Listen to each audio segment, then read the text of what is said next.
Hello guys, welcome back to my channel TechR, and in this video I am going to solve the problem of the day and on Geeks for Geeks. And today's problem is print matrix in diagonal pattern. It is an easy level problem और ये Amazon में भी आ चुकी है. ठीक है. So now let's read the question. Given a square matrix mat of n by n size, the task is to determine the diagonal pattern which is the linear arrangement of the elements of the matrix as depicted in the following example. मतलब इसमें हमें कुछ नहीं करना, इसमें हमको question में एक मैट्रिक्स दी हुई है. ठीक है, हमें उस मैट्रिक्स को डायगोनल पैटर्न में ट्रेवर्स करना है और उसके एलिमेंट्स को प्रिंट करवाना है एक एरे के अंदर. प्रिंट कराने वाला काम आपका खुद ही हो जाएगा, वो आपको नहीं करना. आपको केवल एक मेथड पे काम करना है, एक लॉजिक लिखना है एक मेथड के लिए जिसमें आपको मैट्रिक्स गिवन होगी और आपको रिटर्न करवाना है एक एरे. उस एरे के अंदर जो एलिमेंट्स स्टोर होंगे मैट्रिक्स के वो डायगोनल पैटर्न में होंगे. अब डायगोनल पैटर्न क्या होता है वो समझते हैं. डायगोनल पैटर्न क्या होता है कि सबसे पहले आपकी जो भी मैट्रिक्स दी है आप उसमें डायगोनली अप जाओगे, फिर डायगोनली डाउन जाओगे, फिर डायगोनली अप डाउन अप, इस तरीके से जाना है. मतलब आपको अप डाउन मैनर में जाना है बट डायगोनली. ठीक है, और इनिशिएशन आपको हमेशा अप से करना है. जैसे कि यहाँ पे पहले आप अप गए तो 1 आया, फिर उसके बाद नीचे की तरफ आए तो 2 4 आया, फिर ऊपर की तरफ आए तो 7 5 3 आया, उसके बाद नीचे की तरफ आए 6 8 आया, देन ऊपर की तरफ गए तो 9 आया. तो ये है आपकी डायगोनल मैट्रिक्स और ये आपको एरे के अंदर ये इस तरीके से एलिमेंट्स को लाना है बस. तो उसी लॉजिक को समझने के लिए मैंने यहाँ पे व्हाइट बोर्ड पे पहले से इस मैट्रिक्स को एक मैट्रिक्स को बनाया हुआ है जिसमें ये हमारी रो 0 रो 1 एंड रो 2, ये हमारा कॉलम 0 कॉलम 1 एंड कॉलम 2 है. ठीक है, हमें क्या करना है, हमें पहले ऊपर की तरफ जाना है, फिर नीचे की तरफ आना है, फिर ऊपर की तरफ डायगोनल जाना है, फिर नीचे की तरफ डायगोनली आना है. ये है हमारा design pattern, sorry diagonal pattern. ठीक है, तो अगर आप एक चीज़ देखो तो आपको ये समझ आ रहा होगा कि आपको दो काम करने हैं. आपको जो कोड करना है उसमें आपको दो चीज़ें दिमाग में रखनी है. एक कोड आपको अप जाते टाइम लिखना है, एक कोड आपको डाउन के लिए लिखना है. मतलब जब आप अपवर्ड जा रहे हो तब आपको कुछ कोडिंग लिखनी है, जब आप डाउनवर्ड जा रहे हो तब आपको कुछ कोडिंग लिखनी है. ठीक है, क्योंकि अगर आप देखो यहाँ पे जब आप ऊपर की तरफ जा रहे हो तो हो क्या रहा है, आपकी रो 0 थी, या हम इस वाली को देखते हैं. ठीक है, इनिशियली क्या है, आपकी रो 2 है, फिर आप यहाँ पे आए तो रो 1 हो गई, फिर आप यहाँ पे आए तो रो 0 हो गई. तो मतलब इस मैनर में जब आप जा रहे हो तो क्या हो रहा है, आपकी रो इंक्रीमेंट हो रही है ना. यही हो रहा है ना, रो आपकी क्या सॉरी डिक्रीमेंट हो रही है, मतलब कम हो रही है. पहले 2 थी, फिर 1 हो गई, फिर 0 हो गई. और कॉलम में क्या चेंजेस आ रहे हैं, कॉलम आपका बढ़ रहा है. पहले आपका कॉलम 0 था, फिर कॉलम आपका 1 हुआ, फिर कॉलम आपका 2 हुआ. तो ऐसे आप यहाँ पे देखोगे तो आप यहाँ से ऊपर की तरफ जा रहे हो. मतलब कहने का ये है कि जब भी आप ऊपर की तरफ जाओगे, मतलब जब आप अपवर्ड डायरेक्शन में जाओगे तो हमेशा जो आपकी रो है वो तो बढ़ेगी, प्लस प्लस होगी, सॉरी रो आपकी घटेगी, मतलब माइनस माइनस. ठीक है, और जो आपका कॉलम होगा वो आपका बढ़ेगा. ठीक है, क्योंकि अभी मैंने आपको दिखाया. अगर यही चीज़ हम डाउनवर्ड के केस में देखें, ये हमारा अप वाला केस हो गया. अगर मैं डाउन वाले केस में देखूं, डाउन वाले केस में क्या होगा, अब आप नीचे की तरफ आओ तो नीचे की तरफ आ रहे हो तो रो क्या है, पहले 0 थी, फिर आपकी रो 1 हो गई. अब कॉलम को अगर हम नोटिस करें तो पहले कॉलम 1 था, फिर कॉलम 0 हो गया. मतलब आपका कॉलम क्या हो रहा है, कम हो रहा है. तो C माइनस माइनस और R प्लस प्लस. ठीक है, तो डाउन के केस में ये वाला चीज़ है और अप के केस में ये वाली चीज़. लेकिन अभी भी इसके अंदर कुछ डीपली केसेस हैं. अब उस पर हम काम कैसे करेंगे, देखो ये मैंने यहाँ पे पहले से लिखा हुआ है ताकि आपको समझने में इजी रहे. ठीक है, सो देखो अब वाले केस में क्या है, हमने जैसे मैंने वहाँ पे देखा था कि रो बढ़ रही थी, रो कम हो रही थी, कॉलम बढ़ रहे थे, कॉलम की वैल्यू बढ़ती जा रही थी. ठीक है, लेकिन ये किस केस में हो पाएगा, हमने जो अपवर्ड और डाउनवर्ड में दो केसेस निकाले थे, ये वाले और ये वाले, ये हम तभी अप्लाई कर पाएंगे जब हमारे पास रो भी है कॉलम भी है. मतलब आगे हमारे पास रो भी अवेलेबल है, आगे हमारे पास कॉलम भी अवेलेबल है, उसी केस में हम ये कर पाएंगे और ये कर पाएंगे।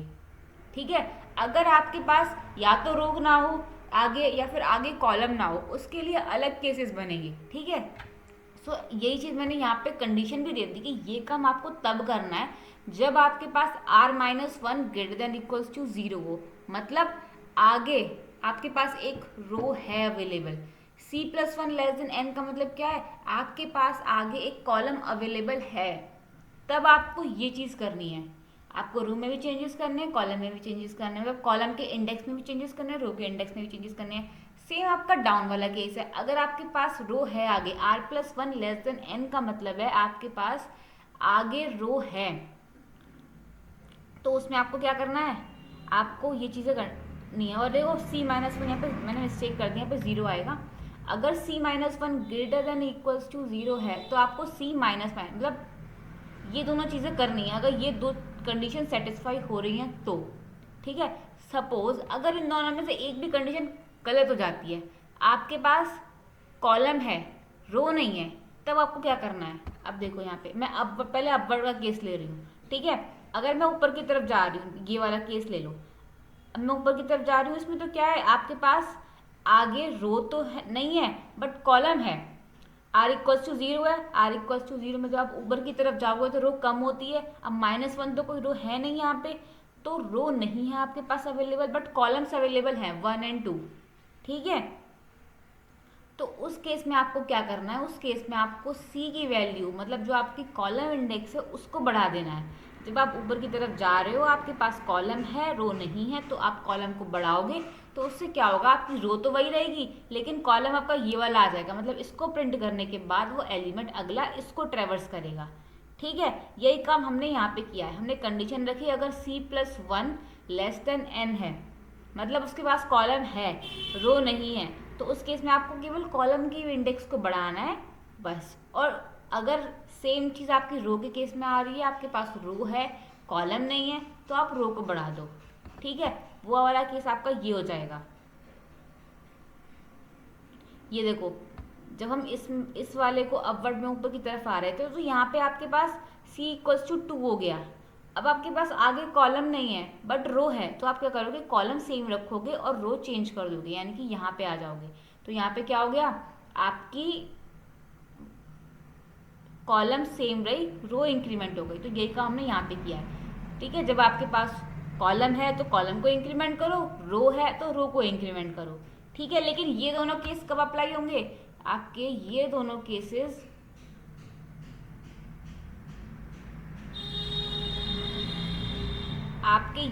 केसेस कब अप्लाई होंगे, तब अप्लाई होंगे, सॉरी मैंने मिस्टेक कर दी, आपके ये दोनों केसेस तब अप्लाई होंगे जब आपका ये वाला कंडीशन सेटिस्फाई नहीं कर रहे, नहीं मतलब आपके इन दोनों आपके पास चीज़ें एक साथ अवेलेबल नहीं है, रो और कॉलम। ठीक है, अब आ जाओ डाउन वाले केस में। जब आपके पास रो अवेलेबल है कॉलम नहीं है, तब आपको क्या करना है, देखो ये वाला केस ले लो। आपके पास, आप यहाँ पे आए, c=0 हुआ, नीचे आपके पास अब कोई कॉलम अवेलेबल नहीं है लेकिन रो है, तो आप क्या करोगे, रो को चेंज कर दोगे, कॉलम को सेम रखोगे। तो ठीक है, यहाँ पे हमने क्या किया, रो को चेंज कर दिया और मैंने यहाँ पे r++ कर दिया। Same in the case of column, आपके पास कॉलम अवेलेबल है, रो अवेलेबल नहीं है, तो आप c की वैल्यू को इंक्रीमेंट कर दो, मतलब कॉलम इंडेक्स को बढ़ा दो। ठीक है,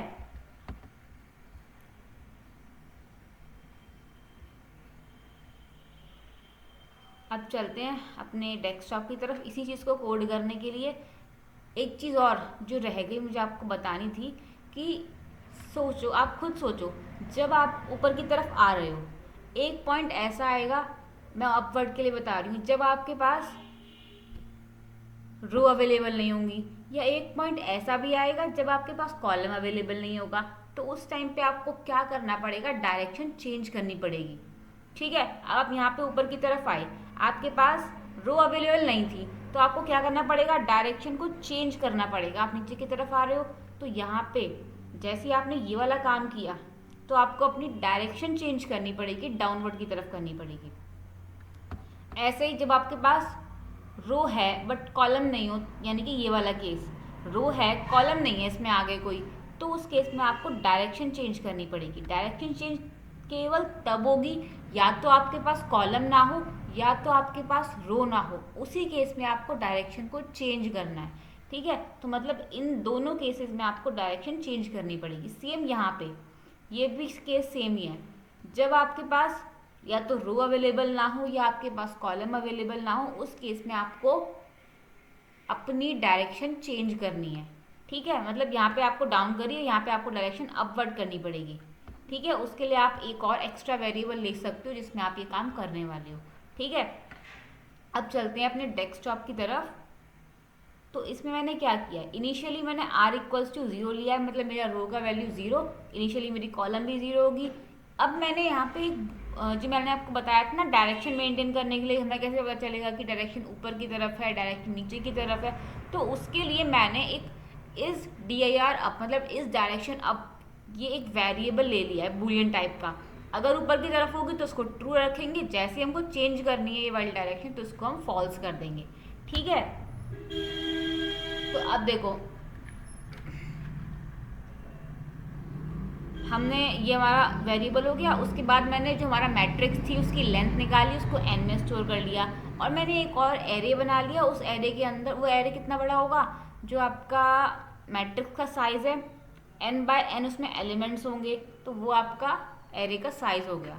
ठीक है, अब मुझे इसी एरे के अंदर ही तो भरना है अपने सारे एलिमेंट्स को, तो मैं एरे की को फिल करने के लिए अपना फॉर लूप चलाऊंगी 0 से लेके n/n तक। अब सबसे पहले जो सबसे पहला वाला एलिमेंट होगा, देखो सबसे पहली चीज़ कि जो आपकी डायरेक्शन होगी वो इनिशियली अपवर्ड ही होगी, तो इसीलिए मैंने यहाँ पे पहले से इसको ट्रू कर दिया है। ठीक है, हमने पहला एलिमेंट अपनी एरे के अंदर स्टोर कराया। फिर मैं चेक कर रही हूँ क्या मेरी डायरेक्शन ऊपर की तरफ है। अगर डायरेक्शन अपवर्ड है तो आपको ये अप्लाई करना है। ठीक है,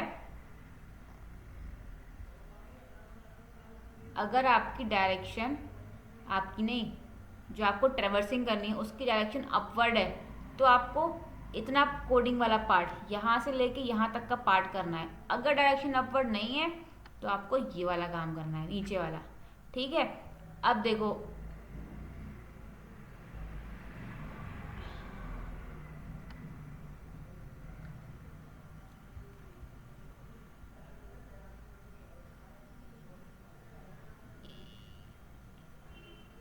अगर डायरेक्शन ऊपर की तरफ है तो ये वाला अप्लाई करो, अदरवाइज आप ये वाला पार्ट अप्लाई करो।